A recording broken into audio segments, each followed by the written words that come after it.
দুইটা প্রস্তুতি নিয়েছে।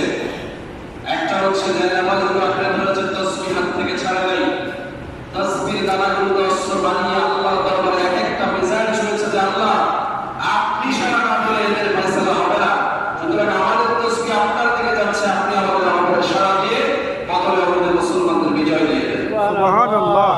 তারা আল্লাহু আকবার ধরে নিয়েছে, লা ইলাহা ইল্লাল্লাহ তাসবিহ পড়েছে, রাসূলুল্লাহ সালাম পড়েছে, কোরআনের আয়াতগুলো তেলাওয়াত করেছে, আর মনে মনে নিয়তের বোমা ছেড়েছে।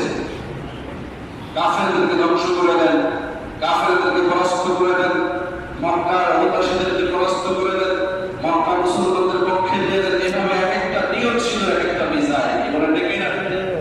আজকে বাংলার মুসলমানরা এই জানা আছে, আজকে বাংলার মুসলমানরা যারা এই সময় অবস্থান করছি, আমাদের দায়িত্ব হচ্ছে আমাদের মনের যত ভালো ভালো নিয়তগুলো আছে ইসলামের পক্ষে, মুসলমানদের পক্ষে, এই নিয়তগুলো মনে মনে উচ্চারণ করা, আর প্রত্যেকটা নিয়ত আল্লাহ দরবারে কবুল হওয়ার জন্য আমল করা। কথা বুঝতেছেন? কিভাবে করবেন এই ফর্মুলা আপনাদেরকে বুঝতে হবে।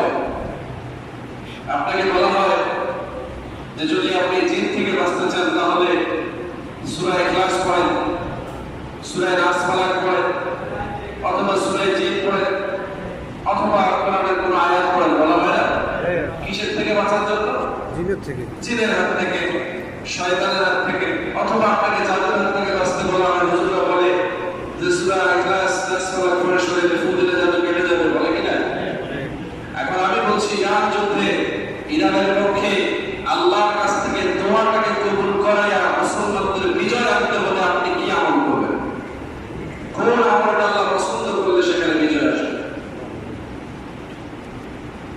কথা বুঝতেছেন? কি করবেন?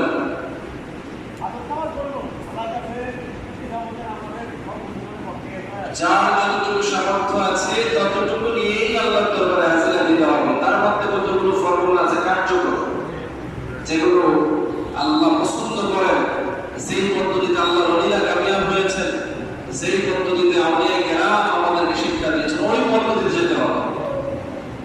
নিজের মন গড়া সিদ্ধান্ত নিলে সেটা কবুল নাও হতে পারে। চেষ্টা আপনি করতে পারেন, সব চেষ্টা সফল হবে এমন কোনো কারণ নাই, কিন্তু আপনাকে কিছু নির্দিষ্ট ফর্মুলা অবলম্বন করলে ব্যর্থ হওয়ার কোনো সুযোগ